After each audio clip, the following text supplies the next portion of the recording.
Siuzė Avis yra Pepos geriausia draugė. Tačiau nors jų draugystė niekada nebuvo abejotina, Siuzė šeima yra viena didžiausių paslapčių visoje laidoje. Dingę giminaičiai, neatsakyti klausimai ir detalės, kurių laida niekada nepaaiškino. Šiandien mes visą tai apžvelgsime. Pradėkime nuo akivaizdžiausio – Siuzės tėčio. Avytės mamytė pasirodė 10 serijų kiekviename sezone, bet Avytės tėtis nepasirodė nė karto, nei nuotraukoje, nei net užsiminta apie jį. Atrodo, kad jo tiesiog nėra. Ir serijoje Šokių vakarėlio autobusas, kai Pepa pasakoja, kaip šokti su tėčiu, Siuzė sako, bet aš neturiu. Tu atsistoji ant savo tėčio kojų, bet aš neturiu. Jei atsistoji ant savo tėčio kojų. Dar labiau patvirtindamas tėvo nebuvimą, laidoje, kur beveik kiekviena šeima turi abu tėvus, tas nebuvimas iš tiesų keistas. Tai kur jis yra?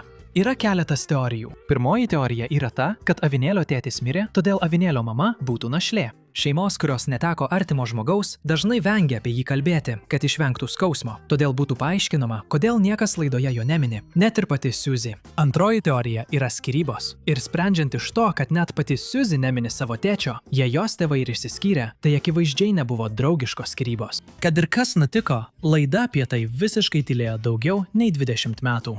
Bet štai kas daro tai dar keistesniu. Avinėlio tėtis nėra vienintelis dingęs vyras šioje šeimoje. Visi giminaičiai, kuriuos mums pristatė iš Siuzė pusės, yra moterys. Mes sutikome Avytės mamą, mes sutikome Avytės močiutę. Mes sutikome Šarlotę, Siuzė pusseserę. Tačiau ne vienas vyriškos lyties avinų šeimos narys niekada nepasirodė. Tai kelia akivaizdų klausimą. Kaip tai įmanoma? Siuzė turėjo turėti tėvą. Avytės mama turėjo turėti tėvą. Šarlotė kažkur turi turėti tėvą ar motiną. Kur visi vyrai? Kai kurie gerbėjai šią teoriją nuvedė Ofi į labai tamsią pusę, siūlydami, kad vyriškos lyties avinų šeimos nariai gali būti prakeikti, kad kažkas jiems vis nutinka, kol jie dar nespėja pasirodyti ekrane. Tai skamba kraštutinai, bet kai visi vyriškos lyties giminaičiai dingia visoje šeimoje, sunku nesusimastyti.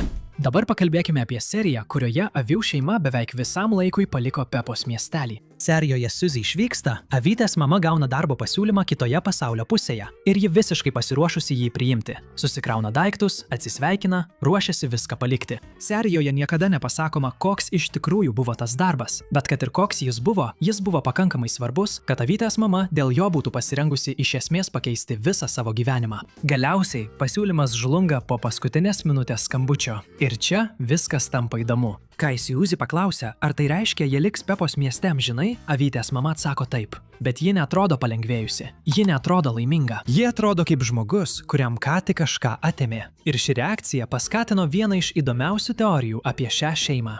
O kas, jei tas darbo pasiūlymas buvo tame pačiame mieste, kur yra Avytės tėtis? O kas, jei tikroji Avytės mamos priežastis norėti išvykti buvo ne darbas, o galimybė vėl būti šalia savo vyro? Ir jei tai tiesa, tuomet tas, kas sutrukdė gauti tą darbo pasiūlymą, iš esmės visam laikui įkalino Avytės mamą Pepos mieste. Jos tylėjimas po skambučio atrodo ne kaip nusivylimas, o labiau kaip žmogaus, kuris ką tik suprato, kad niekada neištrūks. O štai viena paslaptis, kuri visiškai nesusijusi su dingusiais giminaičiais, o susijusi tik su pačios Siuzės elgesiu. Vienoje serijoje daktaro Žiurkėno vėžlys įstringa aukštai medyje ir visi personažai pradeda svarstyti, kaip saugiai ją nukelti. Visi personažai, išskyrus Siuzę, nes Siuzės sprendimas nuo pat pradžių paprastas – tiesiog nukirsti medį. Nukirsti medį. Vien tai gali skambėti kaip nekaltas vaikas, kuris iki galo nesupranta pasekmių. Vėžlys, nukritęs nuo nukirsto medžio, akivaizdžiai susižeistų. Bet Siuzė vis siūlo tai daryti vėl ir vėl, net kai kiti personažai užlipa į medį padėti ir patys įstringa. Tuo metu nukirsti medį reikštų rizikuoti ne tik vėžliu, bet ir kiekvienu žmogumi, kuris ten įstrigęs kartu su juo. Ir Siuzė vis tiek to neatsisako. Nukirskite medį! Ne! Tai nėra vienkartinis juokelis, kuris pasakomas ir pamirštamas. Serija nuolat prie to sugrįžta. Siuzė vėl ir vėl kartoja tą patį pasiūlymą, atrodydama visiškai nesusirūpinusi, kiek gyvybių būtų pavojuje, jei kas nors jos paklausytų. Tai kelia klausimą, kodėl Siuzė taip nori, kad tas medis būtų pašalintas? Ar ji tiesiog vaikas, turintis vieną mintį galvoje ir dar nesupratusi, kokį pavojų kelia jos idėja? O gal vyksta kažkas visiškai kita? Siuzės pusė, kuri trumpam pasirodė šiame epizode ir daugiau niekada nebuvo matyta. Serialas niekada nepaaiškino jos motyvų. Jis net nepripažįsta, kad jos pasiūlymas buvo nerimą keliantis. Tiesiog pereina prie kitos temos. Kad ir kokia būtų tikroji priežastis, Siuzės keista manija tam medžiui išlieka vienu iš labiausiai nerimą keliančių ir neatsakytų momentų visame seriale. Štai vienas dalykas, apie kurį dauguma žmonių niekada nesusimąstė. Siuzė turi įsivaizduojamą draugą vardu Leo Liūtas. Jis pasirodė vienoje serijoje ir daugiau niekada nebuvo paminėtas, kas yra keista, nes vaikai taip greitai nepamiršta savo įsivaizduojamų draugų. Tačiau neseniai seriale pasirodė naujas personažas – Lorenzas Liūtas, tos pačios rūšies labai panašus vardas. Ir tai paskatino teoriją, kad Leo ir Lorenzas iš tikrųjų yra tas pats personažas, kad kažkokiu būdu Siuzės įsivaizduojamas draugas tapo tikru. Ir kas dar įdomiau, Lorenzas Liūtas turi išsiskyrusius tėvus, o tai atrodo kaip tiesioginis Siuzės situacijos su tėčiu Avinu atspindys. Tarsi Siuzė, net nesuvokdama to, susikūrė įsivaizduojamą draugą, kurio šeima atspindėjo jos pačios šeimą. Ir kai tas draugas kažkokiu būdu peržengė į tikrovę, jis atsinešė tas pačias šeimos aplinkybės. Dabar pakalbėkime apie tai, kas dažnai lieka nepastebėta. Apie tai, kokia turtinga iš tikrųjų yra avių šeima. Mama avis niekada nesureikšmina pinigų, bet įrodymai slypi visiems matomoje vietoje. Vienoje serijoje avių šeima apsistoja palapinėje festivalyje, kuri labiau primena pilnai įrengtą butą su šiuolaikiniu televizoriumi ir vonios kambariu. O serijoje, kurioje močiutė avis atsikrausto gyventi kartu, pirmą kartą galime tinkamai pamatyti jų namų vidų. Tai labai didelis namas, ypač turint omenyje, kad tai iš esmės yra vienišos mamos šeima. Ir tada yra tas momentas, kai Siuzė lyg tarp kitko užsimena, kad pirkti daiktus yra lengva. Tiesiog paspaudi mygtuką ant mamos avies kompiuterio. Akivaizdu, kad mama avis turi pinigų, bet iš kur jie atsiranda? Laida to niekada nepaaiškino. Viena teorija yra ta, kad avių šeimos turtas atsiranda iš Vilnos, kad jie iš esmės yra tiekėjai visiems Vilnos gaminiams, parduodamiems panelės triušės parduotuvėse. Jei tai tiesa, avių šeima gali būti viena turtingiausių šeimų Pepos miestelyje, tyliai finansuojanti visą pramonės šaką užkulisiuose. Ir tada yra Siuzės svajonė tapti slaugytoja. Dauguma personažų Pepos Pidže turi paprastas linksmos priežastis savo karjeros siekiams, tačiau Siuzės motyvai atrodo kitokie.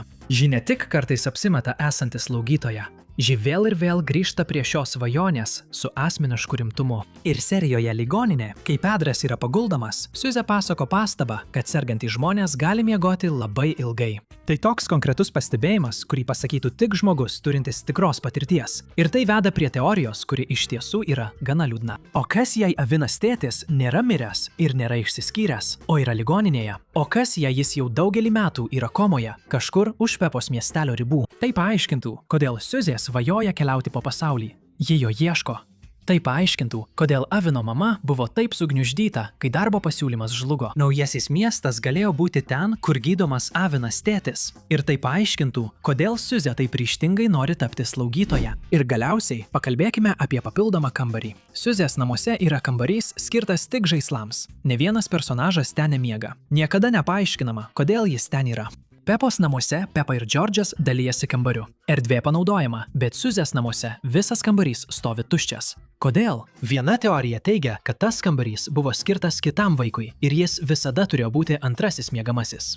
Kita teorija eina dar toliau, kad kažkur ten Siuzė turi brolį ar seserį, kurio mes niekada nesame sutikę. Kažką, kas kartais apsilanko ir tada naudoja tą kambarį. Laida niekada apie tai nekalbėjo. Kaip ir daugelis dalykų susijusių su avių šeima, tas kambarys tiesiog tyliai tūno, laukdamas atsakymo, kuris taip ir neateina.